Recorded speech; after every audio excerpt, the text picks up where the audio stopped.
तो भक्तजनों, आप सबने अब तक पहला अध्याय और दूसरा अध्याय सप्तशती जी का पाठ आप लोगों ने सुन लिया है।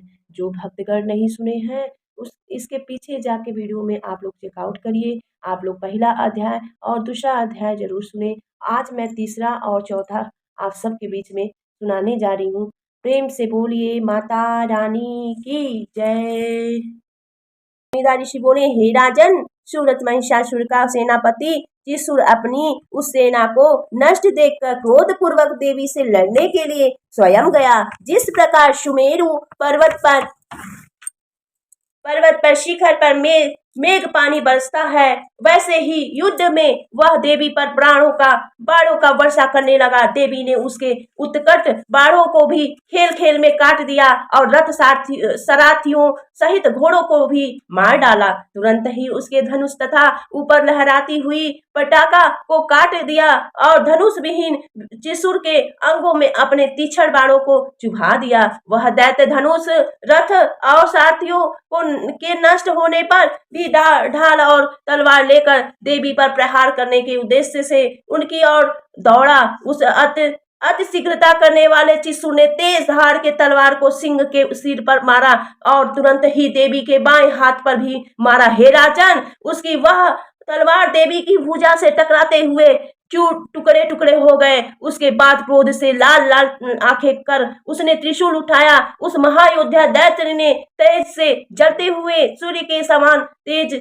वाले त्रिशूल को आकाश से देवी पर छोड़ा। देवी ने त्रिशूल दैत्य द्वारा फेंके गए त्रिशूल को अपनी ओर आता देखकर उसे रोकने के लिए अपना त्रिशूल उस ओर फेंका। देवी के त्रिशूल से न केवल त्रिशूल दैत्य के त्रिशूल के टुकड़े टुकड़े हो गए, वरन स्वयं उस राक्षस त्रिशूल के शरीर के भी टुकड़े टुकड़े हो गए। महिषासुर के उस महापराक्रमी सेनापति त्रिशूल के मर जाने पर देवताओं को दुख देने वाला चामर नामक असुर हाथी पर सवार होकर आया। उसने भी अपनी शक्ति को देवी पर छोड़ा। परंतु देवी ने तुरंत ही अपने हुंकार रूपी शब्द से उस शक्ति को निस्तेज कर पृथ्वी पर गिरा दिया। चामर ने अपनी शक्ति को नष्ट और गिरी हुई देखकर क्रोध से देवी के ऊपर शूला फेंका। देवी ने उसे भी अपने बाणों से काट दिया। उसके बाद देवी के वाहन सिंह ने कूदकर चामर के हाथी के मस्तक पर चढ़कर उस देव शत्रु चामर से हाथ से युद्ध किया। उसके बाद वे दोनों सिंह और चामर नामक दैत्य लड़ते लड़ते हाथी से नीचे पृथ्वी पर गिर गए और उन्होंने बड़े बड़े अस्त्रों द्वारा रोष पूर्वक भयंकर युद्ध किया। उसके बाद सिंह ने वेग से ऊपर कूदकर नीचे सामने आकर ऐसा तमाचा मारा कि चामर नामक का शरीर से अलग हो गया। उदगर नामक राक्षस को भी देवी ने पर्वत पेड़ आदि चलाकर मार डाला। तब करार नामक असुर आया, उसको भी देवी ने दांत, मुष्टि और चपेटों से मार डाला। उद्धत नामक राक्षस को भी देवी ने अपनी गदा से चूर चूर कर दिया। उसके बाद भास्कर आया, उसे देवी ने अपने भिंडीपाल नामक अस्त्र से और ताम एवं अंधक को अपने बाणों से मार डाला। तत्पश्चात उग्राशय, उग्रवीर्य और महाहनु आए। इन तीनों को भी 3 नेत्र वाली देवी ने त्रिशूल से मार डाला। उसके बाद देवी ने विडाल नामक असुर का सिर काटकर उसके शरीर को भूमि पर गिरा दिया तथा दुमूर्ख दुर्धर नामक 2 असुर को भी देवी ने मार डाला। तब महिषासुर ने इस प्रकार अपनी सेना का नाश होते देखकर अपने महिष रूप भय से वाले रूप से देवी के उन गढ़ों को भय दिखाया। कुछ गढ़ों का फूटन से मार कर और कितनों को फूर पैर चला कर और कितनों को पूंछ से मार कर और कितनों को दोनों सिंगों से फाड़ कर कष्ट पहुंचाने लगा। उस असुर महिषासुर ने कितनों के वेग पूर्वक दौड़कर और भयंकर हुंकार से और बाकी को अपनी श्वास के आयु से पृथ्वी पर गिरा दिया। इस प्रकार देवी के गढ़ों की सेना को पृथ्वी पर गिराकर वह असुर महिषासुर ने देवी की वाहन सिंह को मारने के लिए दौड़ा। तब अंबिका देवी ने भयंकर क्रोध में किया। वह महाबली महिषासुर भी क्रोध से आग बबूला हो खुरों से पृथ्वी पर खोदने लगा और सिंगों से ऊंचे ऊंचे पहाड़ों को फेंकने लगा तथा भयंकर गर्जना करने लगा। उसके वेग पूर्वक पैतरे के कारण वहां की पृथ्वी दुखी हो फट गई और के हिलाने से दुखी होकर समुद्र संपूर्ण पृथ्वी पर फैलने लगा। उसके सिंग से हिलाने से बादलों का समूह टुकड़े टुकड़े हो गया और ऊपर ऊपर फेंके गए पर्वत उसकी श्वास रूपी वायु से टुकड़े टुकड़े होकर आकाश से पृथ्वी पर गिरे। इस प्रकार क्रोधाग्नि से जलते हुए महिषासुर को आते देखकर चंडिका देवी ने उसके वध के लिए क्रोध किया। देवी ने फांस फेंक कर उस महादैत्य महिषासुर का वध कर दिया। उसने भी वहां अपना भैंस का रूप छोड़ दिया। तत्पश्चात तुरंत ही सिंह बन गया। जैसे ही जगदम्बा सिंह बने महिषासुर को सिंह काटने को तैयार हुई, वैसे ही महिषासुर शरीर हाथ में खड्ग लिए पुरुष में बदल गया। उसके बाद तुरंत ही देवी ने बाणों के खड्ग और ढाल सहित पुरुष रूप को काट दिया। उसके बाद वह तुरंत मत वाले हाथी के रूप में परिवर्तित हो गया। उसने अपनी सूंड से देवी को वाहन सिंह को जकड़ लिया और घसीटने लगा। तब गर्जन करने लगा। सिंह को खींचते समय देवी ने उसकी सूंड को तलवार से काट डाला। उसके बाद फिर भी वह असुर महिषासुर ने भैंसे का रूप धर लिया और पहले की तरह तीनों लोक के चर अचर सभी को भयभीत कर दिया। उसके बाद चंडिका देवी क्रोध करके बार बार उत्तम अंधीरा पीने लगी और लाल लाल आंखें करके हंसने लगी। अपने बल पराक्रम में मतवाला होकर महिषासुर भी घमंड से गर्जन करने लगा और पहाड़ों को सिंह से उठाकर देवी के ऊपर फेंकने लगा। वह देवी भी महिषासुर के फेंके गए पर्वतों को अपने बाणों से चूर चूर करती हुई मद के नशे से लाल लाल आंखें किए महिषासुर की तरफ बढ़ी।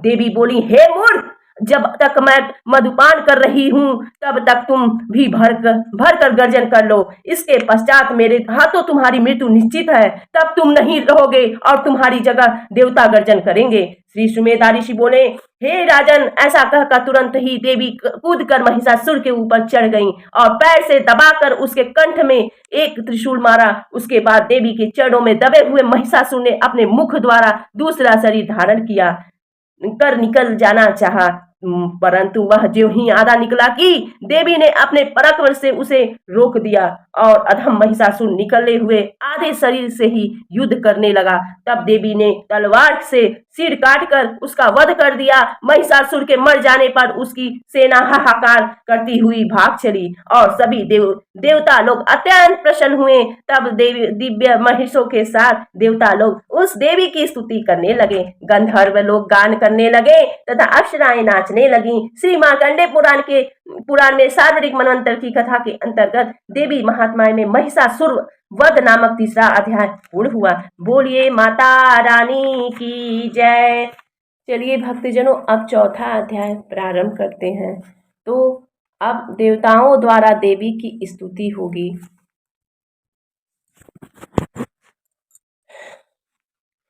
श्री सुमेधा ऋषि बोले, हे राजन, देवी के हाथों अत्यंत पराक्रमी दुराचारी देव पीड़क तथा दुष्ट महिषासुर और उसकी विशाल सेना के मारे जाने पर अत्यधिक हर्ष के कारण पुलकित हो इंद्रादि देवता कृतज्ञतावश नतमस्तक होकर देवी को श्रद्धा पूर्वक प्रणाम करते हुए उच्चतम वचनों द्वारा उनकी स्तुति वंदन करने लगे। सभी देवताओं के शक्ति समूह की एकमात्र मूर्ति संसार के प्रति प्राणी की आत्मशक्ति जिससे यह विश्व स्थित है, उस संपूर्ण देवता और महर्षियों से पूज्य देवी को हम लोग भक्ति पूर्वक नमस्कार करते हैं। यह देवी हम लोगों का कल्याण करे।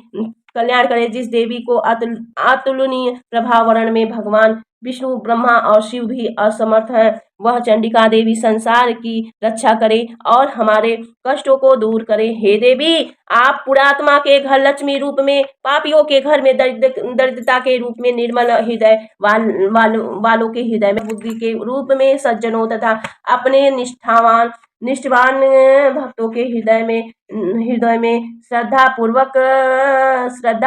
रूप में तथा कुलीन व्यक्तियों के मन में लज्जा रूप में निवास करती हैं। इस प्रकार हे देवी, आप संसार की रक्षा करो, तुम्हें बारंबार नमस्कार है। देवता लोग देवी की स्तुति करते हुए बोले कि हे देवी, तुम्हारे असुर आदि से विलक्षण तथा उत्कृष्ट अनेक रूप है और आपका अस्मिति बल असुरों का विध्वंस करने वाला है। आपका रूप बल और सभी अनंत है अर्थात वर्णन में परे हैं, अतः हम लोग आपका वर्णन करने में असमर्थ हैं। हे देवी, तुम ही संपूर्ण संसार की उत्पत्ति का कारण हो और सत्व रज तुम तम गुण वाली होती हुई भी आप सभी प्रकार के विकारों से मुक्त हो। आपकी महिमा का पार ब्रह्मा, विष्णु और महेश आदि देवता भी नहीं पा सकते हैं। हे देवी, यज्ञों में जिस स्वाहा के बोलने का देवता लोग तृप्त होते हैं और जिस स्वधा से पितृ लोग संतुष्ट होते हैं, जिसे बोलकर सभी मनुष्य देवताओं और अपने पितरों को संतुष्ट करते हैं, वह स्वाहा और स्वधा तुम ही हो। हे भगवती, सभी विकारों से मुक्त जितेंद्रियों से तत्व को ही सार वस्तु मनाने वाली तुम ही हो। हे भगवती, सभी विकारों से मुक्त जितेंद्रियों तत्वों को ही सार वस्तु मनाने वाली तथा मोक्ष की अभिलाषी मुनि जनों द्वारा मोक्ष प्राप्ति के निश्चित साधन के रूप में अपनाई जाने वाली अचित्य एवं महाव्रत स्वरूपा परा विद्या आप ही है। आप ही मोक्ष प्रदान करती हैं तथा आप ही समस्त भोगों को प्रदान करने वाली हैं। देवी की वंदना करते हुए सभी देवता बोले, जगदम्बे, पवित्र एवं उज्जवल ज्ञान के भंडार, तीनों ऋक, यजु तथा साम वेदों के मूल संबंध शब्द रूप आप ही हो। सामवेद के संगीतात्मक सुमधुर उच्च स्वर में किए जाने वाले पाठ का आधार भी आप ही हो। हे भगवती, आप 6 भागों में अर्थात ऐश्वर्य ज्ञान शक्ति बल प्रिय प्रभो और तेज से युक्त हैं। विश्व की उत्पत्ति करने वाली और उत्पन्न प्राणियों को कृषि वाणिज्य आदि के रूपों में आजीविका जुटाकर उनका पालन करने वाली तथा उनके कष्टों का निवारण करने वाली भी आप ही हो। हे देवी, तुम बुद्धि हो, संपूर्ण शास्त्रों का सरस्वती रूप भी तुम ही हो। दुर्गा अर्थात कष्टों से प्राप्त होने वाली संसार से अलग रहते हुए भी तुम मनुष्यों को कठिन भव सागर से पार कराने वाली बलशाली नौका हो और विष्णु के हृदय से रहने वाली तथा शिव की अर्धांगिनी पार्वती भी तुम ही हो। हे देवी, यह बहुत आश्चर्य की बात है कि निम्न मुस्कुराहट वाले पूर्णिमा की चंद्रमा के समान पूर्ण चंद्रबिंब के समान उत्तम तथा स्वर के समान दीप्त कांति पूर्ण संसार को मोहने वाला तुम्हारा रूप देखकर महिषासुर तुम्हारे ऊपर क्रोध हो गया और अस्त्र शस्त्रों से प्रहार किया। हे देवी, आपकी क्रोध पूर्वक भयंकर टेढ़ी भौवें और उदय काल के चंद्रमा के समान भयकारी रक्तमा मुख को देखकर भी वह दुष्ट महिषासुर मर नहीं गया। और भी महान आश्चर्य, क्योंकि क्रोध युक्त यमराज को देखकर कौन जीवित रह सकता है। हे देवी, महिषासुर की विशाल सेना आपके अग्नि के समान क्रोध से क्षण मात्र में भस्म कर दिया। ऐसा देखकर हम लोगों ने यह अनुभव किया कि और इस निष्कर्ष पर पहुँचे हैं कि आप परमात्मा स्वरूप हैं। आपके प्रसन्न होने पर जगत के प्राणियों को मिलता है, उसके विपरीत उसका क्रोध क्षण भर में ही आपसे प्रार्थना है कि आप हम पर प्रसन्न हो और हम पर अपनी कृपा बनाए रखे। हे देवी, जिन व्यक्तियों पर आपकी अनुकंपा होती है वे अपने अपने क्षेत्र में सदैव सम्मानित होते हैं, साथ साथ उन्हें धन की भी प्राप्ति होती है।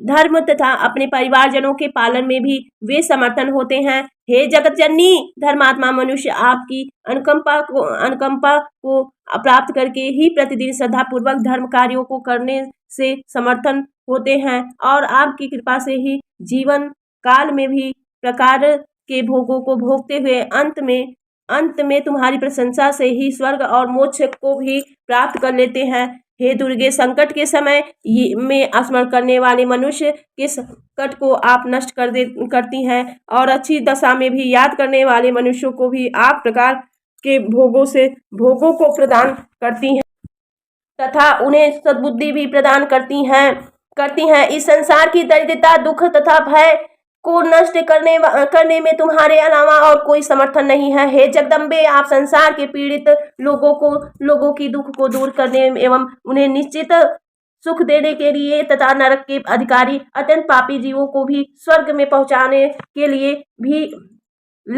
ही संग्राम में आप उनका वध करती हैं।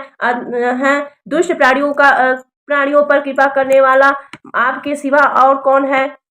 हे अम्बे, आप अपनी क्रोध पूर्वक दृष्टि से ही असुरों को नष्ट कर सकने वाली होने पर भी उन पर अस्त्र का प्रहार करती है। इसका अर्थ है कि हमारे शत्रु भी आपके शस्त्रों के स्पर्श से पवित्र होकर स्वर्ग को प्राप्त करें। हे देवी, यदि उन शत्रुओं पर भी आपकी ऐसी उत्तम बुद्धि रहती है तो भक्तों के लिए यह प्राप्त करें। हे देवी, यदि उन शत्रुओं पर भी आपकी ऐसी उत्तम बुद्धि रहती है तो भक्तों के लिए क्या पूछना है, वो कहना है। हे देवी, आपकी अग्नि समान तेज वाले खड्ग के भयंकर चमक से भी उन मशरों के आंखें नहीं फूटी। इसका अर्थ यह है कि उनकी दृष्टि शीतल किरणों को प्रदान करने वाले आपकी मुख पर टिकी हुई थी। आपके मुख के ओर देखने से ही वे खड्ग के तेज से बच गए थे। हे देवी, तुम्हारा स्वाभाविक गुण है कि आपका शील स्वभाव दुराचारियों के प्रभाव को भी बदल देता है। आपके रूप का न तो चिंतन किया जा सकता है, इसे तुलना ही की जा सकती है। आपका बल भी असीमित है। देवों के पराजित करने वाले असुरों को दर्प को भी आपके बल ने चूर कर दिया है। असुरों के पास भी प्रवृत्ति का होने के उपरांत भी आपने उन पर दया करके उन्हें स्वर्ग प्रदान किया है। यह आपकी दयालुता का उदाहरण है। हे देवी, तुम्हारा पराक्रम सर्वोत्कृष्ट है। इसकी उपमा किससे दी जाए। शत्रुओं के मन में भय उत्पन्न करने वाला आपका मनोरम रूप भी इस संसार के अद्वितीय है। तीनों लोकों में केवल आप में ही ये दोनों विरोधी गुण अर्थात हृदय से कृपा, सहानुभूति तथा युद्ध में निष्ठुरता एकत्रित दिखाई देते हैं। हे देवी, तुमने युद्ध में शत्रुओं को मारकर तीनों लोगों की रक्षा और उनको भी अपने शस्त्र द्वारा स्वर्ग पहुंचाया है तथा उन्मत्त तत्वों द्वारा उत्पन्न हम लोगों का भय भी दूर किया है। ऐसी सरिक्षिका माता को बारंबार नमस्कार है। हे देवी, अपने त्रिशूल से हम लोगों की रक्षा करो। हे अंबिके, खड्ग खंटा तथा धनुष बाण लेकर हमारी रक्षा करो। हे देवी, हे ईश्वरी, अपने त्रिशूल की भरम भांज कर पूर्व, पश्चिम, उत्तर और दक्षिण चारों दिशाओं में शत्रुओं द्वारा उत्पन्न होने वाले संकटों से हमारा रक्षा करो। हे देवी, अत्यंत सौम्य, सुंदर से सुंदर तथा अत्यंत भयंकर और तीनों लोकों में घूमने वाले अपने रूपों से हम लोगों की तथा पृथ्वी पर आकाश और पाताल की रक्षा करो। आप अपने कमल के समान कोमल हाथों में धारण किए जाने वाले शस्त्रों से हमारी रक्षा करो। श्री सुमेधा ऋषि बोले, हे राजन, ऐसी स्तुति करते हुए देवताओं ने नंदनवन के दिव्य फूलों, चंदादी चंदनाद की सुगंधित पदार्थों से देवी की पूजा की। देवताओं द्वारा श्रद्धा भक्ति पूर्वक उत्तम पदार्थों से धूप दीपों आदि सुपूजित जगदम्बा देवी प्रसन्न, श्रद्धा भक्ति पूर्वक उत्तम पदार्थों धूप दीपों से आदि सुपूजित श्री जगदम्बा देवी प्रसन्न होकर सभी देवताओं से बोली, हे देवताओं, आप लोगों की जो इच्छा हो वह मुझसे मांगिए। देवता लोग बोले, हे भगवती, आपने हमारी मनोकामनाओं को पूर्ण कर दिया है, अब कुछ शेष नहीं है। आपने जो हमारे तीनों लोगों के शत्रु महिषासुर का संहार किया है, उसी से सभी के कार्य पूर्ण हो गया। हमें सभी कष्टों से मुक्ति मिल गई। परंतु फिर भी अगर आप वर देना चाहती हैं तो हम जब तुम्हें स्मरण करें तब कृपा करके हम लोगों की विपत्तियों का निवारण करने के अनुकंपा करती रहें। इसके अतिरिक्त हमारी आपसे यह भी प्रार्थना है कि आप हमारे द्वारा उच्चारित स्रोतों से आपकी स्तुति करने वाले प्राणी को सुख, समृद्धि और वैभव के साथ साथ उसके धन, यश, स्त्री पुत्र और परिजनों की रक्षा के अतिरिक्त उसका निरंतर अभ्युदय करें तथा इसी प्रकार आप अपने सभी भक्तों पर अपनी प्रसन्नता बनाए रखें। सुमेधा ऋषि बोले, राजन देवों द्वारा अपने तथा इस संसार के कल्याण के लिए इस प्रकार पूजित देवी ने प्रसन्न होकर तथास्तु कहा और इसके बाद वह अंतर्ध्यान हो गई। राजन, पूर्व काल में देवों सहित तीनों लोगों का हित करने के उद्देश्य से देवों के शरीर से देवी के उद्भव का वृतांत मैंने तुम्हें कह सुनाया है। राजन, शुभ और निशुभ नामक दुष्ट दैत्यों का तथा उनके सहायक सैनिकों का वध करने के लिए लिए जिस प्रकार गौरी के शरीर से जगत जननी भगवती दुर्गा उत्पन्न हुई, वह वृतांत मैं तुम्हें सुनाता हूँ। हे देवी के इस अवतार का निर्माण विशेष उद्देश्य की पूर्ति के निर्मित किया गया था। मैं तुम्हें यह कथा सुनाता हूँ, तुम ध्यानपूर्वक सुनो। श्री मार्कंडेय पुराण में सार्वजनिक मनवंतर की कथा के अंतर्गत देवी महात्माएं में इंद्रादि देवों द्वारा देवी की स्तुति नामक चौथा अध्याय पूर्ण हुआ। प्रेम से बोलिए भक्तजनों, जय माता दी। तो चलिए दोस्तों, फिर मिलते हैं 5वां अध्याय में आप सभी से जल्द। तब तक के लिए प्रणाम, जय माता दी।